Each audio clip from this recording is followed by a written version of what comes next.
boost your English. From English Podcast with John. Hey friends, how are you feeling today? We're so happy to have you here at English Podcast with John. Today we're going to talk about the topic, your weekend routine in English. We'll guide you step by step so you can start using English confidently in your daily life. So, hello, how are you doing today? I'm doing great, thank you. I hope you're having a wonderful day as well. I am fantastic. It's such a bright day, and I'm, really excited for today's topic. How about you? Me too. The weekend routine is something everyone understands no matter where they live. It's just such a great, relatable topic. It really is. I can't wait to get started. I think it gives us so much vocabulary to use every single week. That is absolutely right. Okay, so before we start, remember to subscribe and share this lesson if you find it helpful. It truly helps us reach more students who want to practice their English speaking and listening skills. We are so happy you are here learning with us. And thank you so much to everyone for joining us today. Your commitment to practicing English is just wonderful to see. Okay, let's jump right into talking about that wonderful time of the week, the weekend routine. Yes, let's do it. We will speak slowly and clearly throughout this practice so you can focus on listening carefully and repeating the new phrases. Perfect. So we're starting with how to ask and answer questions about habits and routines. This is so important for everyday conversation, isn't it? It really is. When we talk about typical repeated actions, especially what we do every Saturday or every Sunday, we use the present simple tense. Right. The present simple tense is absolutely perfect for describing things you do regularly, like routines and habits. Exactly. So we need to be able to ask others about their habits. Let's learn two important question patterns. Okay, two patterns. Pattern number one is the general question. This is for asking about all your weekend activities. The big picture. Yes. We use the question structure. What do you usually do on the weekend? A classic question. It is. So listen again, slowly, and try to repeat this question. What do you usually do on the weekend? Focus on that rhythm. Let's try it one more time. What do you usually do on the weekend?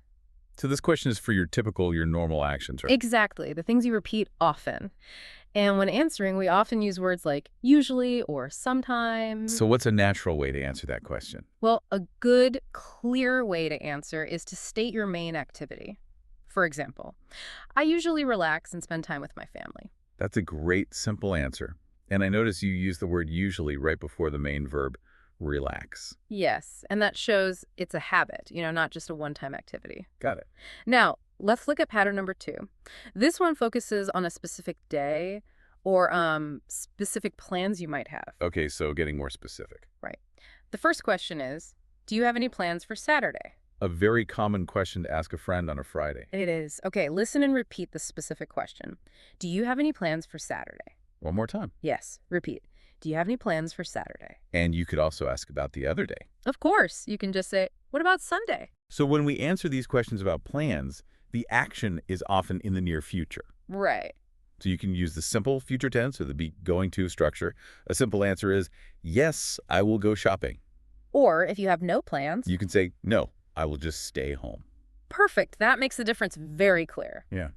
Now, let's try some interactive practice. This is for you at home, to practice repeating the questions and forming your own answers. Remember, repetition is key. It is. Okay, I want you to repeat this sentence twice. Focus on the question intonation, how it rises at the end. Do you wake up early on Saturday? Listen to the sound. Repeat slowly.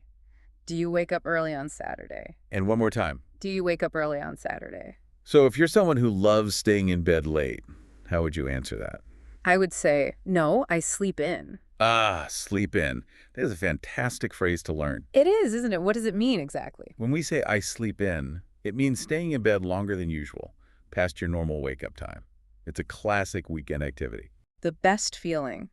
Let's repeat that useful phrase. I sleep in. And again. Repeat. I sleep in. So now you, our listener, can try to write down your own answer to that question. Do you wake up early on Saturday? Remember to use the present simple for your routine answer. Let's try one more question to practice the present simple. Okay. Repeat after me slowly. Where do you usually eat lunch on Sunday? Good question. Listen and repeat. Where do you usually eat lunch on Sunday? Once more. Once more, clearly. Where do you usually eat lunch on Sunday? And if the answer is at home, you could say, I usually eat lunch at home with my family. Or maybe, sometimes I go out to a restaurant. Exactly. Both answers use the present simple to describe what you usually do.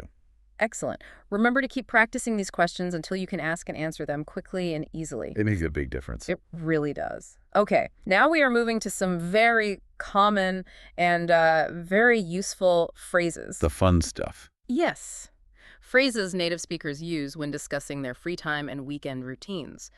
We will focus on phrases, so groups of words, not just single words. Let's start with something about relaxation. Perfect. Let's start with a phrase about resting and recovering from a busy week. It is catch up on sleep. I love this one. Say it with me slowly. Catch up on sleep. And one more time. One more time. Catch up on sleep. So this phrase is used when you're tired from your busy week, right? Exactly. You're trying to recover the hours you missed by sleeping extra on the weekend. It's a necessary activity for so many people. I can use it in a full sentence like this. On Saturday mornings, I always try to catch up on sleep. That's a great example. Let's repeat that full sentence, focusing on clear pronunciation. Listen carefully and say it out loud. Ready? On Saturday mornings, I always try to catch up on sleep. And again? And again, clearly. On Saturday mornings, I always try to catch up on sleep. Very good. Okay, what's our second phrase? Our second phrase is about socializing. Spending time with people you like. Hang out with friends. Oh, another classic. It is. Repeat the phrase, hang out with friends. This is a casual, friendly, and very common way to say spending time with friends. Right. It's informal, so you can use it with anyone you know well. And we often use this when making plans. Imagine a friend asks you. Okay, let's try a mini dialogue. You befriend A. Okay, what are you doing later this afternoon? I am going to hang out with friends at the park. That shows the natural usage perfectly. And notice how we often use the continuous tense there. I am going to hang out when talking about immediate plans. Good point. Let's practice that response sentence. I am going to hang out with friends at the park. One more time. Repeat the sentence. I am going to hang out with friends at the park. Okay, so we've had relaxing and socializing. What about chores? Yes, the necessary weekend tasks. The phrase is run errands. Run errands. I like that one. Listen and repeat slowly. Run errands. And again. One more time. Run errands. So this phrase is useful because it covers a lot of small tasks, doesn't it? It does. It means going out to do necessary chores, like grocery shopping, going to the post office or the bank, all those small things we have to finish. Right. The tasks we often postpone until the weekend because we're busy during the week. Exactly. What's an example sentence? My example sentence is, I have to run errands before lunch on Saturday. Perfect. Let's practice that full sentence, focusing on the rhythm. Repeat it clearly. I have to run errands before lunch on Saturday. And once more. And one more time. I have to run errands before lunch on Saturday. Excellent. What's our last phrase in this section? Our final phrase is a modern one, but it is extremely popular right now. Binge watch a show. Oh, well, everyone knows this one now. They do. Say it slowly. Binge watch a show. One more time for practice. Repeat the phrase, binge watch a show. So to binge watch, that means watching many, many episodes of a TV show one after another. Yes, often for hours or even all day long. It's a very common weekend leisure activity now. Especially with streaming services. I often use it in a slightly longer sentence, which helps you practice connecting ideas. Okay, let's hear it. I love to binge watch a new series when I have free time on the weekend. That's a great sentence. Let's try that one slowly. Focus on linking the words together smoothly. Ready? I love to binge watch a new series when I have free time on the weekend. And again. Repeat that sentence. I love to binge watch a new series when I have free time on the weekend. Remember, you should practice these phrases often. Try to use each one in a sentence today. That's great advice. Okay, in this next section, we will focus on how to connect your ideas and use small but very important words correctly. The little details that make your English sound natural. Exactly.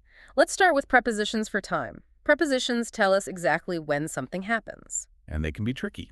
They can. So when we talk about the specific days of the weekend, Saturday or Sunday, we always use the preposition on. Always on for days. Yes. For example, I go swimming on Saturday. Let's repeat that. I go swimming on Saturday. Or you could say, We eat breakfast late on Sunday. that's correct. But if we talk about a specific time or a general time frame like night, we usually use at, for example. I watch a movie at night. So on for the day and at for a specific time. or for nighttime, let's practice that difference. Good idea. Repeat this sentence using on. I visit my grandparents on Sunday. And now with at. Repeat this sentence using at. I read books at night. Great clarification. Now let's look at a sentence structure that helps you start describing your routine clearly. I start my weekend by. I like the structure. It's very useful. It is. It tells people exactly how you begin your free time. Now, when you use the word by to introduce the action, the next verb must end in ing. Ah, the gerund form. Mm. This is very important grammar for B1 learners to master. It is. For example, I start my weekend by tidying up my apartment. See, tidying up ends in ing. I love this structure because it's so clear. I can also use it to describe, a more relaxing start. For instance, I start my weekend by ordering pizza. That is a much more delicious start. So now, listener, I want you to mentally complete this sentence. How do you start your weekend?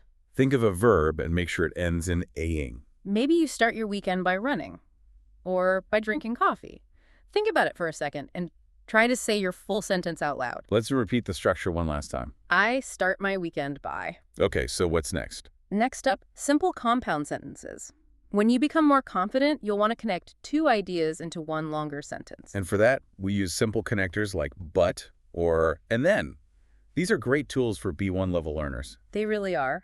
First, let's focus on but. We use but to show contrast. So the second idea is the opposite, or a surprise compared to the first one. Precisely. Listen to this example sentence carefully. I like to go for a run on Saturday morning, but I always feel tired afterwards. Oh, I see. The first part is positive, you like running. The second part is negative, you feel tired. And but connects those two contrasting ideas smoothly. It makes the sentence much more interesting. It does. It shows both sides of your routine in one clear statement. Exactly. Let's practice saying that sentence slowly. Ready? Let's do it. I like to go for a run on Saturday morning, but I always feel tired afterwards. And again. Repeat that. I like to go for a run on Saturday morning, but I always feel tired afterwards. Okay, so that's but for contrast. What about the other one? The other important connector is and then. We use and then to show sequence. You mean what happens next in order? Right, in chronological order. This is great for listing a series of actions you do. I see. So for example, I clean my house and then I prepare dinner. Perfect. See how and then shows that first you clean the house and the next thing you do is prepare dinner. It connects the events in time, telling the story of your routine step by step. Exactly. Let's practice a sentence using and then. I wake up late and then I make a big breakfast. My kind of weekend. Repeat that sentence clearly. I wake up late and then I make a big breakfast. Now here is a short writing activity for you. You can take a moment to pause and write two simple routine sentences. Yes, and connect them using either and then for sequence or but for contrast. This is excellent practice for making your English sentences longer and more natural. Absolutely. Okay, finally, we have some cultural tips to help you understand how native speakers talk about the weekend. These small conventions will help you sound more natural. They will. First, let's look closer at the word weekend. We often say the weekend, meaning both Saturday and Sunday, like, I had a good time over the weekend. Right. But we also use the word weekend as an adjective. It describes a noun.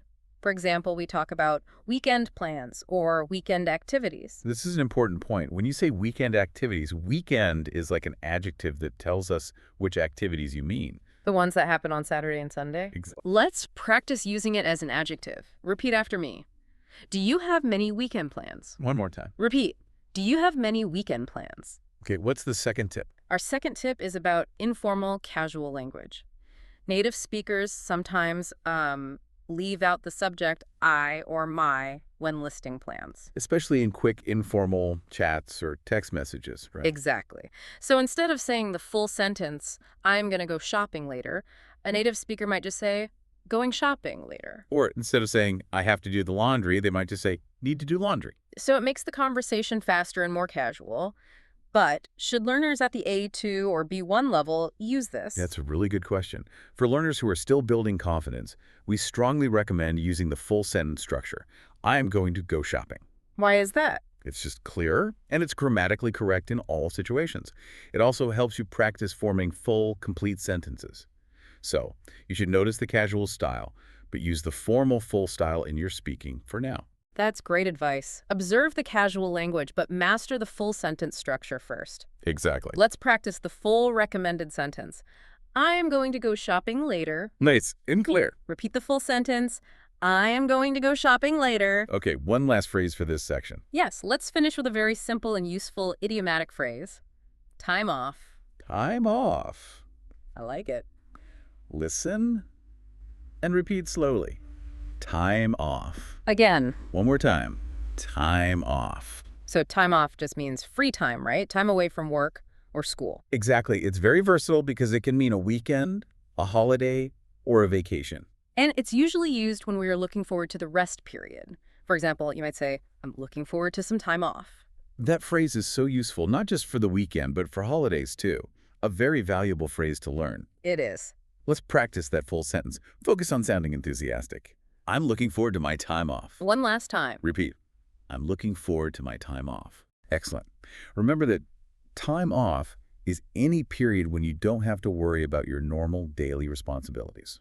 So we hope these phrases, structures, and tips about describing your weekend routine have been incredibly helpful. You've learned 4 great expressions and practiced key grammar. Now it is your turn. We encourage everyone to practice immediately. You can write in a notebook or speak to a friend about your own weekend routine using the phrases learned today. Yes. Tell us, what do you usually do on the weekend? The best way to learn is to start using these new phrases right away. Absolutely. Learning English should be fun, and using these expressions will help you feel more confident and connect with people easily. Thank you so much for joining today's learning session and working so hard on your English. We know that daily English practice can be challenging. It can, but remember that small, consistent steps lead to very big improvements. You are doing a fantastic job, and we are proud of your progress. We really are. We will be back soon with more engaging English practice lessons, focusing on topics you use every single day. We can't wait. And don't forget to like this lesson, subscribe to the channel if you haven't yet, and share this practice with any friends who might find it useful. Your support helps us create more content for all of you. See you next time. Bye for now. Keep practicing. Goodbye, everyone.